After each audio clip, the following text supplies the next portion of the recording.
Hello, everybody. My name is Benjamin Bloom. This is the Benjamin Bloom Football Show, and this is a very good morning if you are a Leeds United fan, because after 2 very close years and 16 years away from the Premier League, yesterday they finally made their way back. West Brom losing at Huddersfield to send Leeds back up to the Premier League, and they can be confirmed champions either today or tomorrow if results go their way. I've had this video planned for a while, but not knowing when I would be able to do it. So here we go now. We're going to have a look at how Leeds have done it. We're going to look at the timeline, the story, and the key decisions in this promotion. Now, it's an interesting one, this. Normally, a promotion from the Championship is either a series of good decisions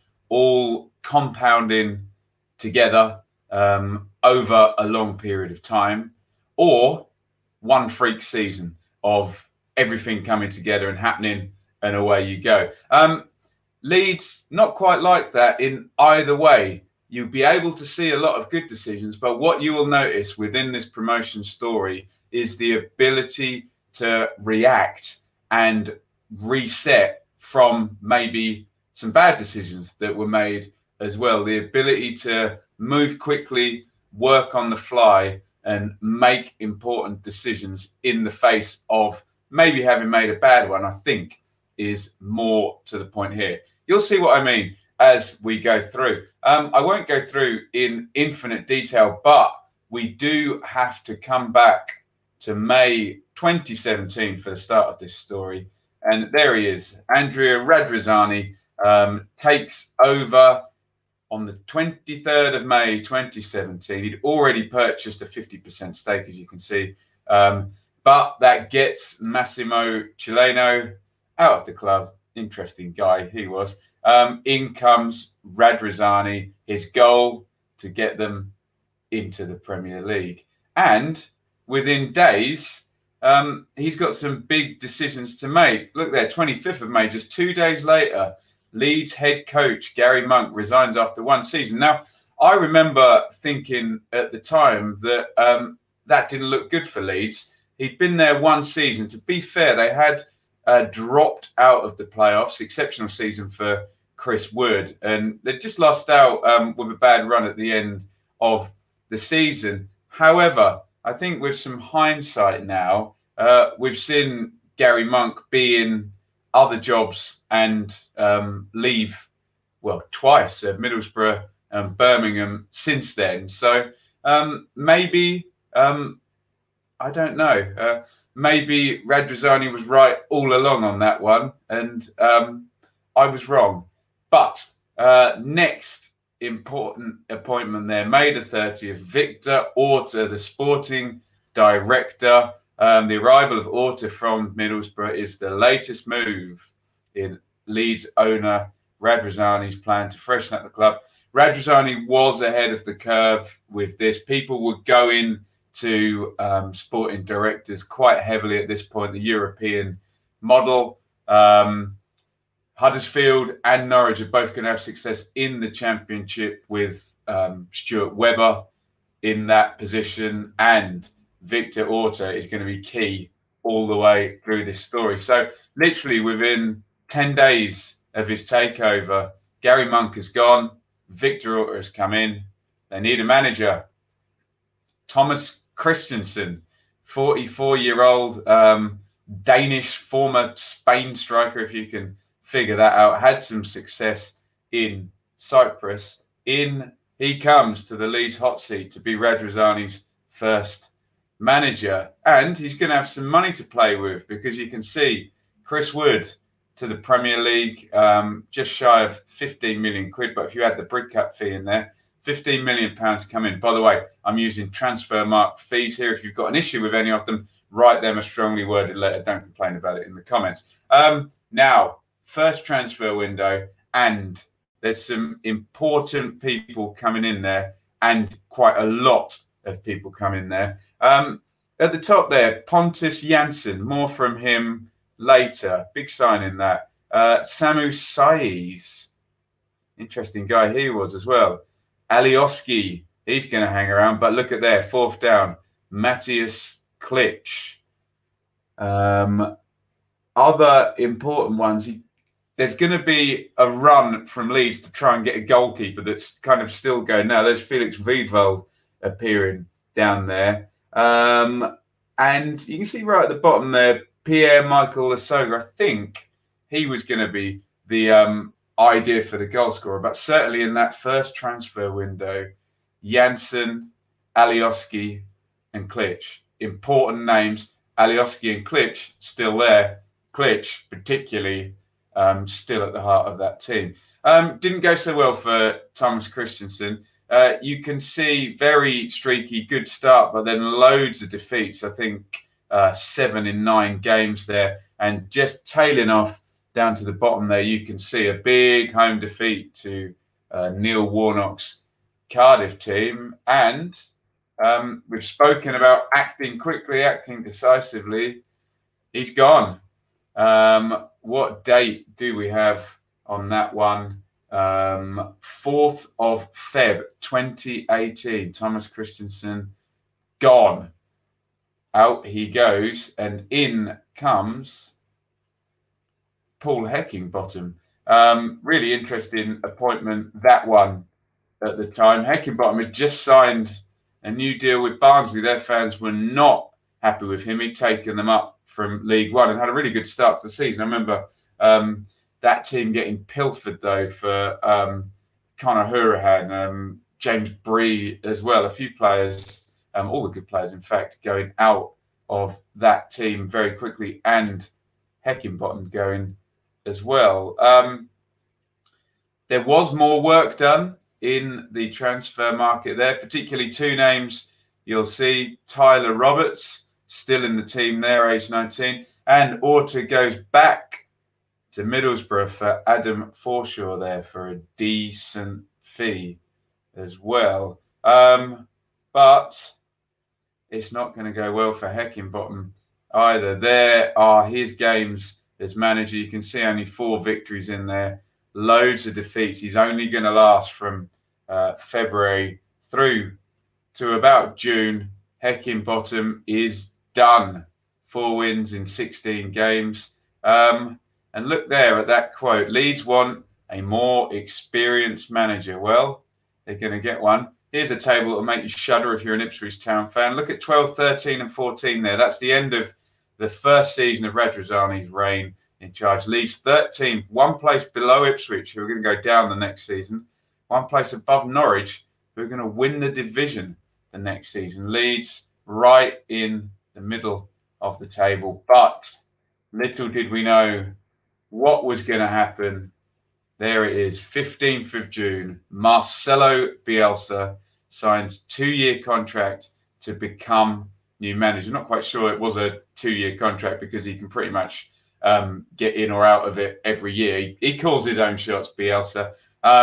Honestly, I'd heard of the legend. I didn't quite understand it at that point, but that may be the best decision in the entire Radrirani reign. I think we do need to mention Angus Kinnear as well, the money man coming in from West Ham. But you would think getting that management structure right, first of all, Monk going and Christiansen tried, Heckingbottom tried, but immediately bringing Vator Orta in, Angus Kinnear as well, and then just the last part of that management structure is Marcelo Bielsa.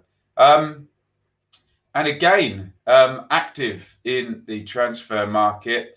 Bamford, Bielsa's forward. That was what they bet the farm on with the money there. Barry Douglas had just been promoted with Wolves at left back. But we're going to learn that Bielsa needs you to buy into everything he wants to do for you to get into the team. And we start seeing more intelligent business in terms of loans there. Jack Harrison, very important signing that on loan.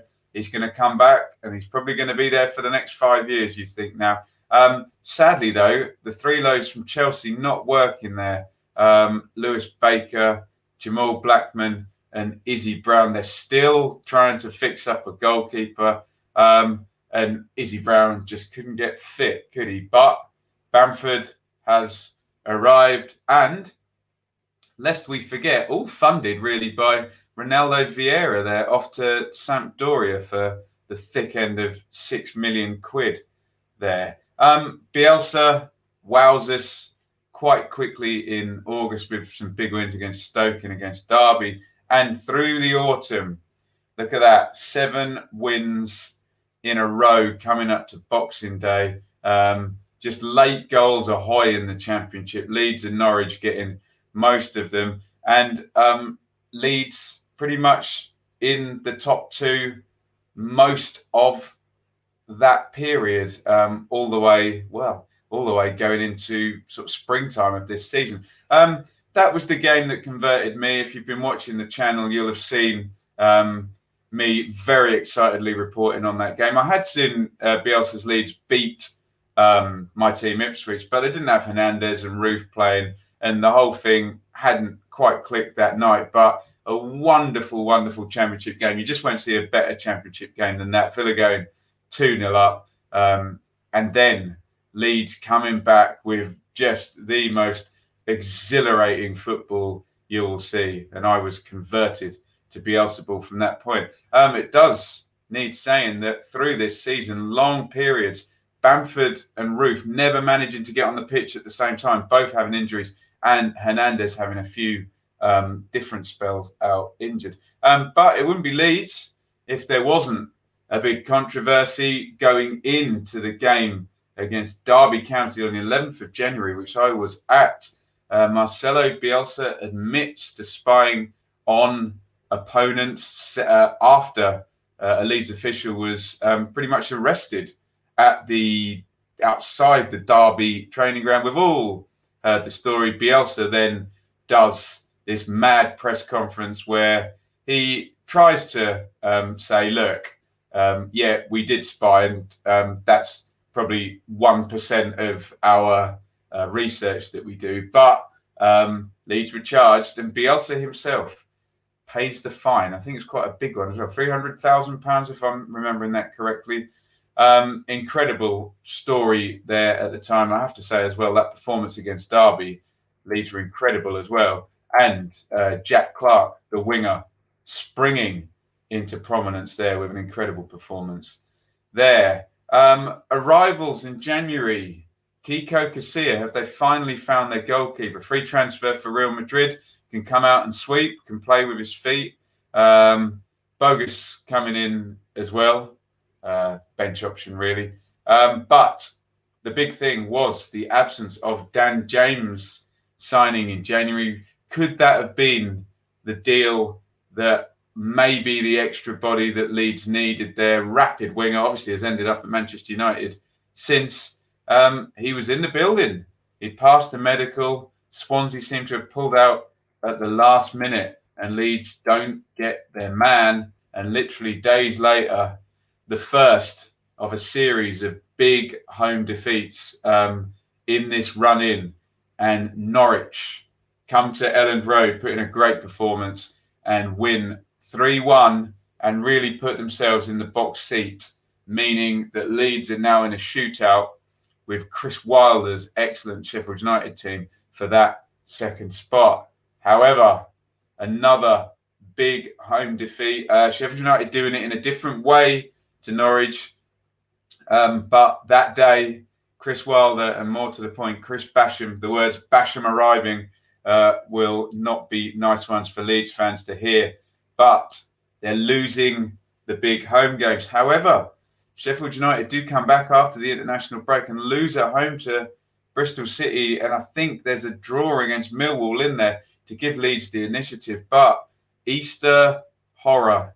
Leeds throw it away over Easter there. Double defeats. The first one there against Wigan. Incredible home defeat. That 36 attempts on goal for Leeds, and they could not score another goal. Another 2 they would have needed, really. And losing at Brentford.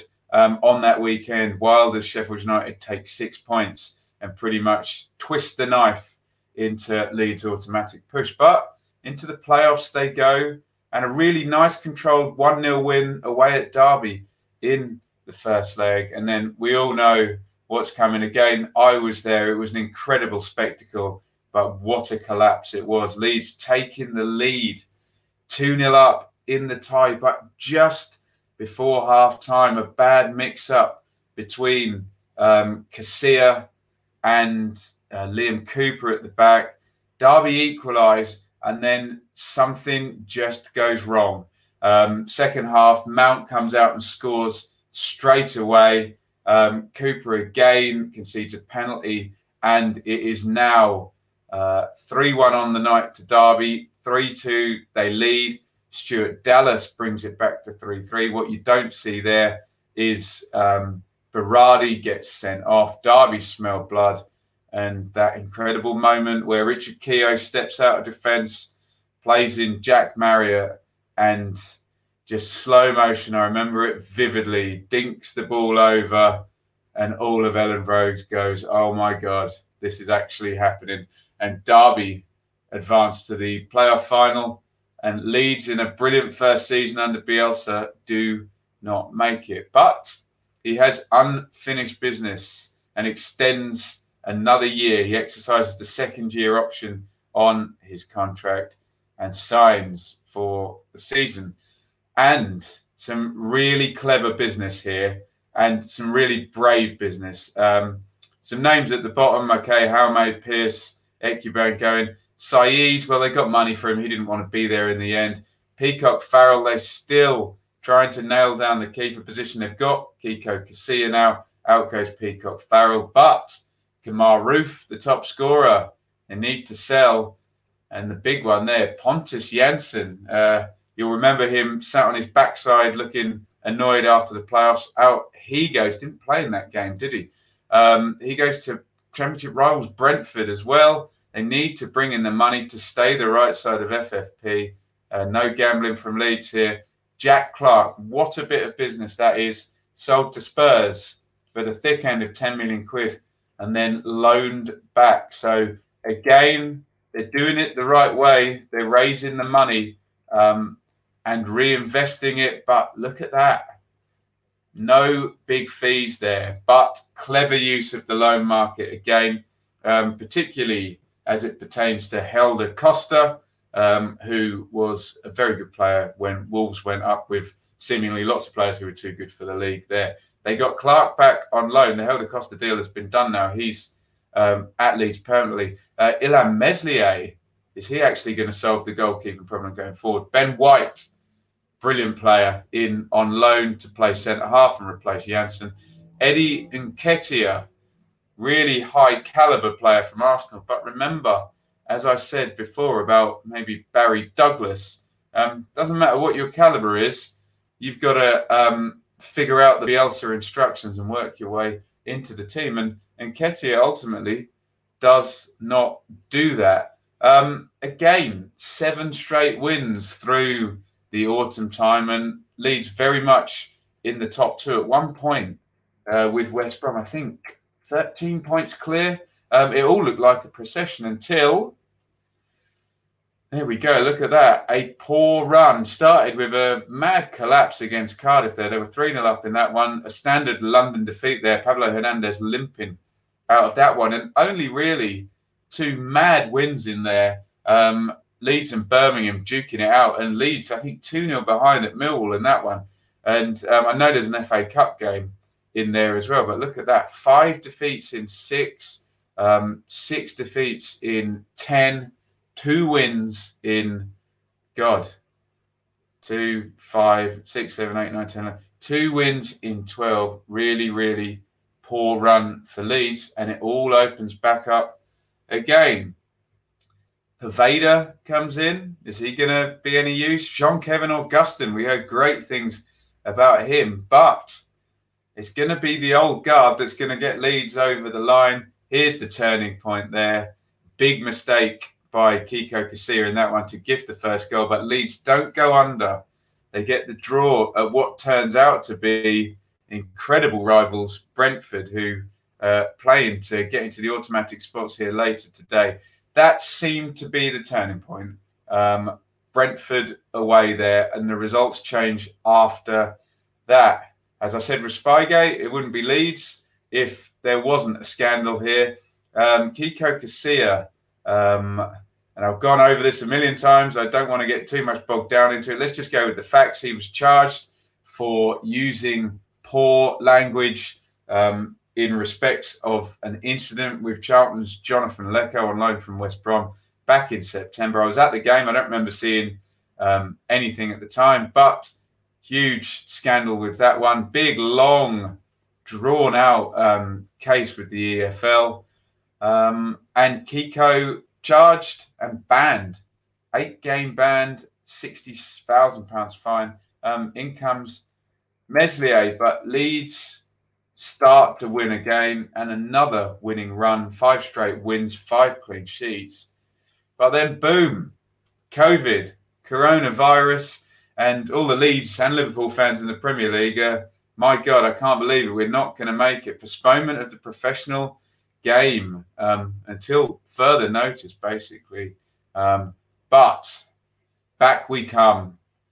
Project restart, and as we now know, Leeds brilliantly finished the job there. Those are the results from that turning point game at Brentford. You can see the 5 straight wins with no goals conceded, and Meslier into the team there. Back from lockdown, a poor start, losing that first game at Cardiff City, but then brilliant from then on. 16 points there in the next 6 games, and it's only a brilliant streak from Brentford that manages to hold Leeds off this far, and finally they are over the line. And this is the team that Bielsa built. That's the Who Scored team of most played this season. You can probably, going forward, replace Casilla with Meslier, but he's done an amazing job there. You can see solidly across the back. Ayling, I think, gets to go in the Premier League. They'll do everything they can to sign Ben White, and I think Liam Cooper gets to go as well. Stuart Dallas, incredibly versatile player, but Bielsa has essentially done this without a left back that he likes. Alioski and Douglas could have filled that position, but it's been Dallas. Calvin Phillips, outstanding. He'll play in the Premier League. The wide players, the loans will be converted for Costa and Harrison. Klitsch will get a go in the Premier League. There is Pablo Hernandez, still doing the business, aged 35. You would think they'll strengthen that area. He can't go on forever. And there, up top, Pat Bamford, much maligned at times for maybe not finishing as well as certain Championship strikers have done. But Bielsa loves him. Will he get to go in the Premier League? I don't know. But that is the team. Bielsa's done amazing, hasn't he? Brilliant job. It's all about the process. It's all about the pattern of play and the systems. Vator Orta has continually done well there. And the business, the ins and outs, particularly when you look at this season that Roof went and Janssen went, 2 key players. They did a great deal with Jack Clark that meant that the likes of Calvin Phillips weren't going to be sold.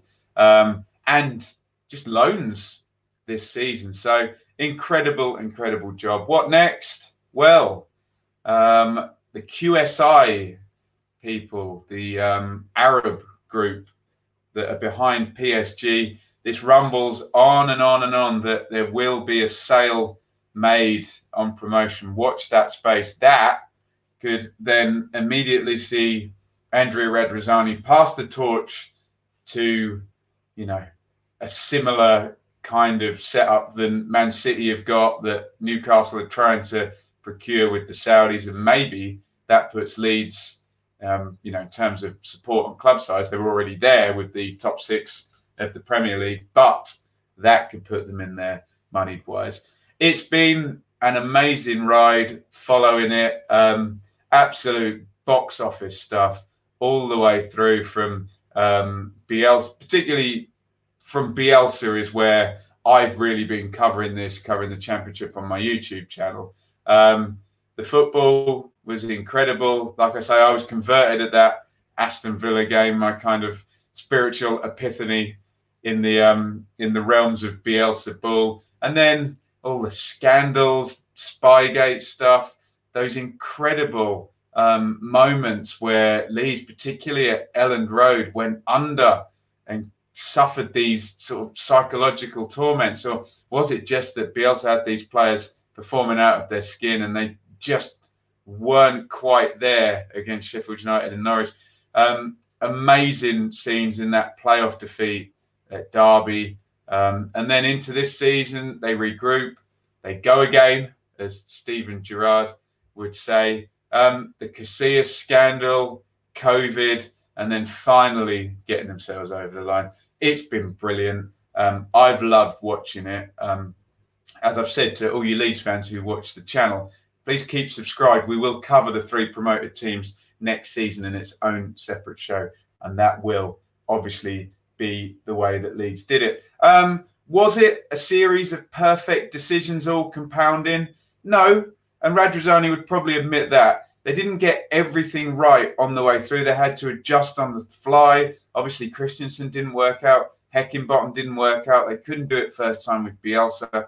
But the way they did adjust on the fly every time with those clever sails, they're not in any FFP trouble. They've run a tight ship. I just think what it goes to prove is if you get your management structure right, Orta came, Kinnear came, Bielsa came, everything else then followed. And they could have done it last year, but they've done it this year. So no freak season. Not all perfect decisions. I think if they'd all been perfect, they'd have done it in 1 year, not 2. But a job very, very well done by Mr. Radrirani, Mr. Orta, and certainly Mr. Bielsa. Congratulations to Leeds, promoted to the Premier League, and that is how they did it. Obviously, I've expressed a lot of opinions in there, and you're more than welcome to debate them with me or agree or disagree. Please do that in the comments, but please do it politely. We like to keep this channel away from the normal, frankly, pathetic screaming and shouting that we sometimes see on YouTube. I'm more than welcome to hear new ideas as long as they're expressed in a civil way. As I said, if you are a Leeds fan, please hit the subscribe button and support the channel in that way. And you will see Leeds content next season in, I think we're going to call the show Dearly Departed or something. If you are a long-time watcher, you can support the channel via the Super Chat feature. Just go into the live chat, which you can watch on delay because I put this up as a premiere. Hit the dollar button. You can support me on Patreon. I'm trying to start making at least part or all of my living out of doing this. It's going fantastically well. Going to have to ride losing the Leeds subscribers up into the Premier League, but you can support on Patreon. If you don't want to support financially, it does really help if you hit the thumbs up button, comment, and hit the subscribe button. We are so close. I think around 30 to 50 subs away from reaching the 10,000 mark, which means I can change that certificate that my lovely missus made me to say 10,000. Wouldn't that be great?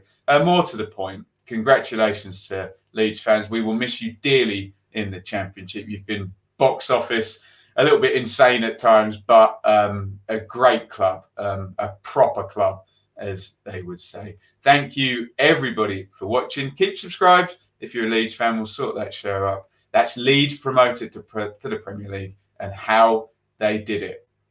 Over and out.